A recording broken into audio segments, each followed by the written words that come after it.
C'est l'heure de votre magazine Éco-Débat. Soyez les bienvenus. La France et les pays de l'UEMOA ont mis fin il y a quelques mois aux accords sur le franc CFA, une mesure saluée mais aussi critiquée pour le maintien de certains héritages du CFA, qualifié de colonial. La nouvelle monnaie baptisée ECO, qui devait voir le jour en fin d'année 2020, sera finalement mise en circulation dans 3 voire 5 ans. Mais quels sont les enjeux réels de cette nouvelle monnaie unique? Quels sont les obstacles à sa mise en circulation et que lui reproche-t-on exactement? Mais quelles sont les opportunités surtout d'une telle mesure pour les Africains? C'est autour de ces questions que notre magazine Éco-Débat de ce jour s'articulera. Merci d'être avec nous et merci de nous accueillir chez vous. Avec moi en studio, M. Olivier Djebidje, il est gestionnaire de projet, mais aussi maire de la commune de Zieunula, dans le centre de la Côte d'Ivoire. Merci d'être avec nous. Merci, bonjour Stéphane. Et avec nous en studio, M. Kamagate Youssouf, il est journaliste spécialisé des questions économiques au magazine Financial Afrique. Merci d'être avec nous. Bonjour Olivier. Alors, d'entre deux jeux, on passe à une nouvelle monnaie. Pourquoi ce changement de monnaie? Avant de se poser la question pourquoi ce changement de monnaie, il faudrait savoir qu'est-ce qui va changer fondamentalement lorsqu'on va passer à l'éco. D'accord, et qu'est-ce qui va changer fondamentalement? Fondamentalement, déjà le nom. On va passer du CFA à l'éco. Secondo, les réserves de change des pays de l'UEMOA ne seront plus contraints d'être déposées au niveau de la Banque de France. Les États de l'UEMOA pourront déposer leurs réserves de change là, dans les actifs de leur choix. Et troisièmement, la France ne fera plus partie de la gouvernance. Donc la France devra retirer ses représentants au sein des instances de gouvernance de la Banque centrale des Afriques de l'Ouest. Et qu'est-ce que cela représente? Le CFA pouvait rester et ces mesures allaient s'appliquer avec le CFA, mais pourquoi changer de monnaie unique? En réalité, il faut dire qu'il y a vraiment quand même un élément fondamental, c'est d'abord faciliter le commerce intra-régional entre les pays de la zone CEDEAO. Et comme l'a dit le président de la CEDEAO, Akufo-Addo, il disait que cette nouvelle monnaie, l'ECO, va faciliter le commerce et aussi supprimer les barrières entre les États. Nous sommes à 385 millions d'habitants dans la CEDEAO et si on met l'ECO en avant, ça permettra à chaque pays quand même de tirer des profits. Surtout que la zone CEDEAO, aujourd'hui, le commerce intra-zone est de 10%. Voilà un peu des questions qui ont poussé même les États de la CEDEAO à mettre en valeur, à choisir d'adopter l'ECO. Et il faut dire que c'est aussi historique parce que depuis 1960, les monnaies africaines, c'est vrai que d'autres quand même arrivent à se départir, mais ils sont encore dépendants, surtout par rapport à la situation économique. Donc aujourd'hui, il y a des pays qui ont quand même une balance excédentaire au niveau de la balance des paiements. Ils ont une balance quand même Et cette monnaie va permettre à ces pays-là de montrer vraiment ce qu'ils ont comme savoir-faire et aussi au niveau du commerce. Ça va quand même permettre de plus les valoriser. Alors, mais l'éco, on entend parler de l'éco, c'est aussi avec un autre projet, cette fameuse zone de libre-échange continentale. Est-ce que l'éco, en tant que tel, va véritablement, vous venez d'évoquer la question, est-ce que ça va véritablement impacter sur le commerce? Est-ce que c'est la monnaie qui impacte sur le commerce? Oui, effectivement, parce que lorsque vous avez une balance commerciale qui est excédentaire, ça veut dire que le commerce, ça va. Ça veut dire que les échanges commerciaux sont vraiment à un niveau satisfaisant. Donc ça va beaucoup jouer sur le plan du commerce. Mais il faut dire aussi qu'au niveau de l'enjeu politique, le fait d'être dépendant économiquement, ça n'enrichit même pas les pays de la CEDEAO. Et voilà un peu cette histoire qui a poussé, parce que depuis 1960, les pays africains n'ont pas encore eu l'indépendance économique. Ça, il faut le dire. Et l'ECO commence à montrer un peu cette voie-là. Il trace les sillons de l'indépendance des pays africains. C'est vrai qu'aujourd'hui, c'est difficile de parler d'indépendance, mais on est en bonne voie. Et j'espère que d'ici des années à venir, ça va se faire. Vous partagez ce point de vue? Non, pas du tout, pas du tout. Je vois tout de suite l'amalgame qu'on fait souvent autour de l'ECO et du CFA. On attribue souvent le CFA à une dépendance économique et à un manque de souveraineté, parce que c'est un terme qui revient souvent. On parle de souveraineté monétaire. Et moi, je le dis souvent, à quoi ça sert d'avoir une pseudo-souveraineté monétaire lorsque pour des pays comme le Nigeria ou l'Algérie, qui ont une forte balance commerciale excédentrice, qui utilisent les monnaies étrangères pour leurs transactions domestiques, parce que leur monnaie elle-même n'a pas beaucoup de crédit. Donc, regardez par exemple les pays de l'Union européenne, comme la France, l'Allemagne, la Belgique, l'Espagne, j'en passe. Je pense que ces pays ont plus de 100 ans d'existence, plusieurs centaines d'années d'existence. Et je pense que les Allemands, les Espagnols, les Français sont patriotiques. Mais ils ont renoncé à une certaine souveraineté monétaire pour avoir une certaine stabilité économique. Et aujourd'hui, quand on voit l'instabilité dans nos pays, notamment les pays d'Afrique de l'Ouest, je pense que ce serait hasardeux de s'aventurer dans une monnaie qui n'a pas de protection, qui n'a pas de barrière. Donc déjà, comme je le disais tantôt, rien ne change fondamentalement entre l'ECO et le CFA. Déjà, le CFA existait au niveau des États, de l'Union monétaire des États d'Afrique de l'Ouest. Et quand on parle d'ECO, jusqu'à présent, on parlait d'abord de 15 pays, tous les pays de la CEDEAO. Mais au final, il s'avère qu'il y a 8 pays qui sont prêts à rejoindre l'ECO, parce que le Ghana et le Nigeria font résistance. Et est-ce que même il sera opportun d'avoir une monnaie unique avec le Ghana et le Nigeria? Ça aussi, c'est la question qui se pose. Parce qu'il y a une certaine, harmonie, une certaine convergence entre les pays de l'euro. Il y a une certaine convergence entre les pays de l'UEMOA. Déjà, il y a la convergence, ce sont des pays tous francophones. Et ils ont une autre culture. Les pays francophones n'ont pas la même culture que le Ghana et que le Nigeria. Et quand on regarde déjà au niveau du Ghana et du Nigeria, on voit que ce sont des pays où il y a un fort taux d'inflation. Au Ghana, ils ont environ 15% d'inflation annuelle, comme au Nigeria. Disons que cette année, peut-être l'inflation a baissé un peu au Ghana, ils sont descendus, je crois, à 9,4% en taux d'inflation. Mais vous imaginez, par exemple, au Ghana, en 2015, si ma mémoire est bonne, ils avaient un taux d'inflation de 18%. Ça veut dire que tous les 5 ans, les prix doublent. Je vais vous donner une ordre d'idée. Par exemple, en 2000, vous louez votre maison à 400 000 francs CFA. En 2005, c'est 800 000. En 2010, c'est 1 600 000. Et en 2015, c'est 3 200 000. Vous imaginez ce type d'inflation dans nos États comme la Côte d'Ivoire? Je crois qu'il y aurait une révolution si on avait ce genre d'inflation dans nos États ici, un État comme la Côte d'Ivoire. Donc il faut toujours relativiser. Pour moi, fondamentalement, ça ne change pas grand-chose. C'est pour ça que j'ai dit qu'il faut voir qu'est-ce qui change entre les CFA et l'ECO. Ce qui est le plus important, c'est qu'on reste à une parité fixe. Je pense que vu l'instabilité de nos zones, il est plus prudent d'avoir cette stabilité monétaire afin de pouvoir garantir les investissements aussi bien directs étrangers que même nos transactions domestiques. Et je redonne l'exemple. Vous voyez, on a connu des pays comme le Congo, Kinshasa, où leur monnaie ne valait plus rien, où la Banque centrale du Congo a décidé de faire marcher la planche à billets pour réduire son endettement vis-à-vis peut-être de ses salariés.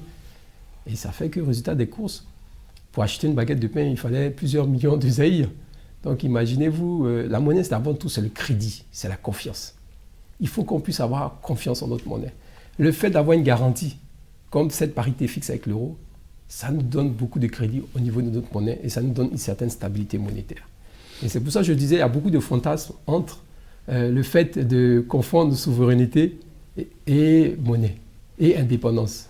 Mais justement, est-ce que ce n'est pas là l'un des obstacles majeurs quand on entend les dirigeants nigérians, les dirigeants ghanéens parler de cette parité avec l'euro, eux qui voudraient avoir une certaine flexibilité monétaire avec d'autres monnaies telles que le dollar, le yuan et autres pour faciliter les commerces internationaux? Oui, ils ont quand même leur manière de défendre cette question parce qu'en réalité, on se met ensemble pour avoir une monnaie forte, mais pas pour avoir une monnaie qui est arrimée à une quelconque devise, et cela comme l'euro qui est aujourd'hui négocié à 655 francs CFA. Il faut créer les conditions pour qu'on puisse avoir une monnaie qui puisse quand même être compétitive sur le plan international. Et c'est ça l'objectif. Et si vous comprenez bien, le Nigeria aujourd'hui ne joue pas la carte de la prestation. Bien vrai qu'ils ont presque 2/3 du PIB de la CEDEAO, mais quand même, ils essaient quand même de temporiser. Cela ne veut pas dire qu'ils sont contre les pays de l'UEMOA, mais quand même, il y a certains points sur lesquels ils ne s'entendent pas. Au niveau de l'UEMOA, par rapport aux critères de convergence, il y a quand même une avancée par rapport à la ZMAO, qui est la zone monétaire ouest-africaine qui concerne les pays anglophones et la Guinée. Mais ils ont souhaité aussi avoir un sommet extraordinaire pour creuser la question. Et je pense que d'ici des mois à venir, ils pourront se rencontrer pour voir comment est-ce qu'ils pourront débattre. Parce que jusqu'à présent, comme l'a dit le président Ouattara Alassane, on ne peut pas dans l'immédiat fixer un taux de cette monnaie. Donc pour le moment, ça sera le taux de parité. Et ça sera avec les 8 pays de l'UEMOA. Parce que même avec les autres pays francs, comme l'Afrique centrale, il y a un problème d'interchangeabilité de la monnaie. Ça n'a pas les mêmes valeurs. Parce que même au niveau de la création des émissions, la BCAO a été créée en 1962 et la BAC en 1972. Voilà. Je ne dis pas que c'est forcément la date qui crée le problème, mais au niveau même de la valeur de la monnaie, il y a un souci. Donc, les pays de l'UEMOA vont quand même d'abord dévancer ces pays-là et ensuite voir comment est-ce qu'ils vont rejoindre les autres pays de la ZMAO pour pouvoir opéraliser cette monnaie. Et justement, on parle tantôt de convergence, de critères de convergence. Quelles sont les conditions que ces États-là doivent remplir avant d'adopter la nouvelle monnaie? Bon, deux principaux. L'inflation. Il faut avoir un taux d'inflation qui avoisine à peu près les 2%, ce qui est important pour la stabilité au niveau des échanges. Et l'endettement. Il ne faut pas avoir un endettement supérieur à 70%. Donc, c'est les deux critères plus ou moins de convergence au niveau de la monnaie unique. Mais je voulais revenir quand même sur mon cher ami du Financial Times. J'aimerais savoir ce qu'il appelle compétitivité de monnaie. Parce que je ne comprends pas bien ce terme-là. Qu'est-ce qu'il appelle avoir une monnaie plus compétitive? En fait, quand on parle de compétitivité, ça reflète un peu les matières premières que le pays met en avant. Parce que comme je disais tantôt, la balance commerciale, lorsque la balance commerciale est excédentaire, la devise, la monnaie du pays a quand même plus de valeur. Alors donc quand il parle ici, il reflète un peu sur les matières premières. Parce que quand on prend par exemple le pétrole, quand le cours monte, le Nigeria, vous voyez qu'il y a une attractivité au niveau de l'économie. Mais quand ça chute sur le plan international, on sent tout de suite. Et même la monnaie a été dépréciée, il y a 3 mois de cela. Et puis jusqu'à présent encore, ils sont encore en train de négocier pour voir comment est-ce qu'ils peuvent vraiment donner. Parce que c'est vrai que la monnaie est flottante, mais au sein même du Nigeria, c'est le dollar qui circule plus. Le dollar américain. Le dollar américain circule plus. Voilà un peu le souci qu'ils ont là-bas. Donc la monnaie du Nigeria, le Naira, par rapport au Cedi, le Cedi a une force par rapport au Naira. Quand on parle des monnaies fortes en Afrique, c'est d'abord le dinar libyen, qui s'est négocié à 1,38%. C'est-à-dire que 1 dollar fait 38 dinars libyens. Ensuite vient le dinar tunisien et après, le Ghana est suivi avec 5,50% de Cedi, c'est-à-dire 1 dollar. Donc, en réalité, même si le Nigeria quand même a des soucis, même si le taux d'inflation au Ghana est quand même un peu élevé, ils ont une force au niveau de la monnaie. Ça, c'est aussi un avantage. C'est vrai que les critères de convergence, comme vous avez dit tout à l'heure, au niveau du taux d'inflation, est l'un des critères. Parce que les politiques macro-budgétaires sont des éléments fiables pour garantir la durabilité et vraiment la viabilité de la monnaie. Alors donc les pays africains doivent vraiment revoir les réformes pour donner cette garantie-là. Si ce n'est pas fait, ça va créer un peu de soucis. Mais le Ghana a quand même certains avantages par rapport à d'autres pays de la ZMAO. Donc c'est ce que je voulais dire ce point. D'accord. Moi, je pouvais éclairer un peu nos téléspectateurs. Il y a deux choses. Il y a une chose, c'est par rapport à l'appréciation de la monnaie. Une monnaie peut être appréciée ou dépréciée selon, effectivement, sa balance commerciale, mais selon aussi l'émission de monnaie.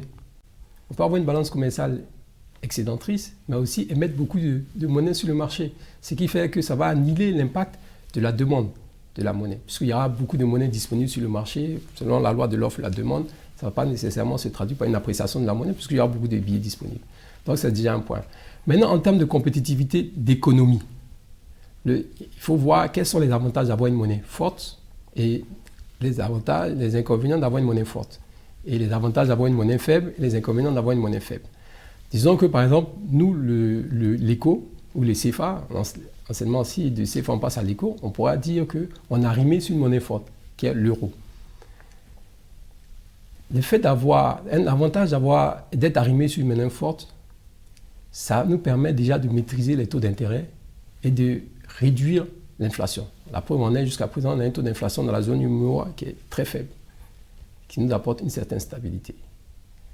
Ça nous apporte aussi un avantage de pouvoir payer les biens d'importation, avoir un fort pouvoir d'achat au niveau des produits d'exportation. Donc nous qui sommes tributaires des produits finis qui venant de l'extérieur, c'est un gros avantage pour nous. Cependant, on perd en compétitivité par rapport à notre production locale. Comment ? C'est-à-dire que si vous avez une monnaie forte, ça veut dire que vous avez un coût du travail qui est élevé. Parce que les salaires sont dans une devise qui est relativement forte. Si vous devez produire localement et le mettre sur les marchés internationaux, face aux monnaies faibles, aux pays à monnaie faible comme la Chine, ils ont un coût de production relativement plus bas parce que leur monnaie nominale est inférieure à la nôtre. Donc, c'est ce qui est avantage, en fait, les pays qui transforment, qui produisent énormément. Donc, pour un pays comme la Chine, c'est très intéressant pour eux d'avoir une monnaie faible parce qu'ils transforment et ils vendent des produits à bas coût. Mais nous, les pays d'Afrique de l'Ouest, pour le moment, on transforme très peu et on importe énormément de produits finis. Si on vient ajouter une monnaie faible, le résultat systématique, ça va réduire considérablement le pouvoir d'achat de tous les habitants de l'UEMOA. Est-ce que déjà, avec le taux de pauvreté, on est prêt à réduire de 2, voire 3, 4 fois le pouvoir d'achat des habitants de l'UEMOA, notamment des Ivoiriens? Est-ce que les gens sont prêts pour ça? C'est vrai, peut-être qu'à long terme, si on arrive à maximiser, optimiser nos transformations, on peut devenir compétitif, mais le chemin est extrêmement long. Je pense que pour l'heure, il est de notre avantage d'avoir cette stabilité monétaire et d'avoir cette monnaie forte. Parce qu'on n'est pas dans la configuration de la Chine, ou de l'Indonésie, de la Thaïlande, de ces 5 dragons qui ont cette capacité de produire de manière compétitive. Vous voyez par exemple l'Allemagne. L'Allemagne, tous leurs produits ont une faible élasticité prix, c'est-à-dire ils produisent des biens à forte valeur ajoutée. Et ce n'est pas le prix qui détermine, qui déclenche l'achat, la volonté d'achat. Quand vous achetez de Mercedes, ce n'est pas parce qu'elle est moins chère, c'est parce qu'elle est de qualité. Donc le fait d'avoir une monnaie forte, par exemple, pour l'Allemagne, comme ils n'ont aucune matière première, ça leur permet d'importer les matières premières, ça leur permet de réduire l'inflation, les variations de prix, et ils peuvent produire des biens à forte valeur ajoutée qui n'ont pas de difficulté à vendre. Et c'est pour ça qu'ils ont toujours une politique de monnaie forte. A contrario, la France a été toujours dans une situation médiane. Ils ne font pas des produits de haute qualité comme l'Allemagne, mais en même temps, ils ne font pas des produits bon marché comme les 5 dragons, ou comme l'Espagne ou l'Italie. Donc, ils se retrouvent dans une situation médiane qui a fait qu'ils ont toujours eu un problème avec la monnaie. Aujourd'hui, ils sont dans l'éco, je pense qu'ils s'en sortent un peu mieux. Et nous, pour l'heure, je pense qu'on doit accentuer d'abord notre stabilité économique, on doit amorcer d'abord la transformation de nos biens et services, et ensuite, peut-être, on peut envisager une flexibilité au niveau de la monnaie et pouvoir toucher le levier monétaire. Mais là encore, je reste très, très, très prudent. Parce qu'on a toujours des problèmes de gouvernance, on a toujours des problèmes d'instabilité politique. Et si on vient ajouter l'instabilité monétaire, bonjour les dégâts. Et je viens encore ajouter un dernier argument, excusez-moi d'être long. Souvent, il y a beaucoup de gens qui disent oui, mais regardez les performances des pays anglophones, ils sont au-dessus de tous, ainsi de suite. On cite souvent le Ghana et le Nigeria. Mais sachez qu'aujourd'hui, la Côte d'Ivoire de loin a la meilleure performance économique. On a le pays qui a le plus gros PNB, qui a le PIB par habitant le plus élevé en 2020. On a 2280 $ contre 2220 $ ou 200 $ pour le Ghana. Et 2200 et quelques dollars aussi pour le Nigeria. Donc on a supplanté le Nigeria, on a supplanté le Ghana et on est devant le Kenya. Pourtant, on n'a pas des matières premières comme le Nigeria ou comme le Ghana. Le Ghana est le premier exportateur d'or dans le monde. Ils produisent plus de 400 000 tonnes d'or, lorsque la Côte d'Ivoire en produit à peine 50 000. Donc vous voyez un peu, en plus ils ont le pétrole, en plus ils ont toutes ces matières premières. Mais leurs performances ne sont pas les mêmes que les nôtres. Donc on a une certaine attractivité que ces autres pays n'ont pas. On a une stabilité que ces autres pays n'ont pas. Et je pense que c'est une tendance mondiale. Si des pays comme la France, l'Allemagne, l'Italie ont renoncé à une certaine partie de leur souveraineté pour mettre en avant la stabilité, je pense que nous, on serait aussi bien inspirés d'en faire plus ou moins autant. Vous voulez ajouter quelque chose? Oui, je voulais aussi dire qu'au niveau effectivement, au niveau de la performance de la Côte d'Ivoire, c'est vrai qu'il y a eu quand même des avancées. Et récemment aussi, le FMI a quand même reconnu des progrès, surtout au niveau du déficit budgétaire qui est passé en dessous de 3%. Et le taux d'inflation qui est à 0,8% en 2019. Donc il y a quand même des avancées. C'est vrai qu'au niveau de l'UEMOA, il y a quand même on sent quand même une certaine stabilité sur certains éléments, dans certains secteurs. Mais aussi, il faut dire que ce soit la parité fixe, ou la flexibilité, il y a des avantages aussi bien que des inconvénients. Justement. Voilà. Et j'aimerais vous reprendre sur ce mot et poser une question qui me revient en tête. Est-ce que, au-delà de cette volonté de changement de monnaie, on parle économie, mais est-ce que derrière, il n'y a pas une réelle volonté politique de changement, de rupture avec les anciens systèmes? Et aucun pays ne veut être dépendant économiquement. Parce que pour garantir la stabilité politique, il faut aussi garantir la stabilité économique. Les deux vont de pair.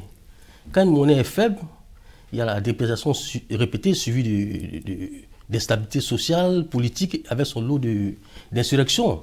Donc, on ne peut pas les dissocier en fait en réalité.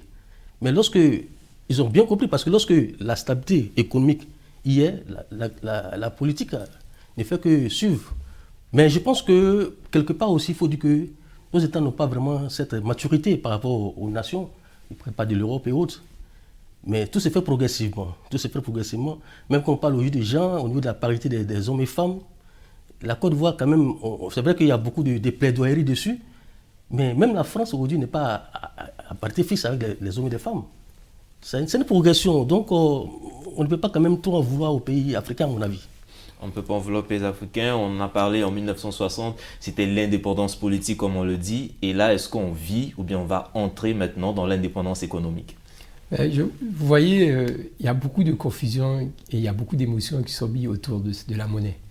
Et on parle souvent de souveraineté. C'est vrai, le CFA a été créé en 1946. À l'époque, ça s'appelait le franc je crois, des colonies africaines. Après, en 1960, on a transformé sa dénomination. C'était la communauté financière des États d'Afrique. Maintenant, je pense que c'est le nom. Parce que ça nous rappelle un peu la France-Afrique. Donc, on parle de CFA, on pense à l'ancienne colonie. Et les gens sont reluctants. Ils ont une certaine réticence à rester encore dans ce système. Mais je pense qu'il ne faut pas faire d'amalgame. C'est vrai, peut-être ça aura un impact psychologique important de changer le nom, de passer à l'éco. Ce n'est pas une mauvaise chose. C'est pour ça que je dis qu'il faut savoir qu'est-ce qui change. Le nom, ça c'est fondamental. Mais il ne faut pas repousser d'un revers de la main ce qui est positif sur nous sous prétexte que ça a été hérité de notre ancienne colonie. Par ailleurs, quand on parle de souveraineté, là encore je viens de voir, chaque pays veut être indépendant, ne veut pas être dépendant des autres pays. Mais à ce que je sache, moi je connais aucun pays au monde qui soit totalement dépendant des autres pays. Peut-être deux à la rigueur, qui peuvent faire ce qu'ils veulent. Les États-Unis, parce que c'est la première puissance mondiale, et la Corée du Nord, parce que on a un certain monsieur à la tête de l'État qui a un certain état d'esprit. À part ces deux pays, je ne vois pas quel autre pays est souverain sur cette terre. On est tous interindépendants, on est dans un monde intégré. Donc il ne faut pas avoir de complexe de problèmes à ce niveau. Et chaque État défend ses intérêts. On parle encore de la communauté des États d'Afrique de l'Ouest. Regardez le comportement du Nigeria il y a quelques années, quand ils ont fermé leurs frontières.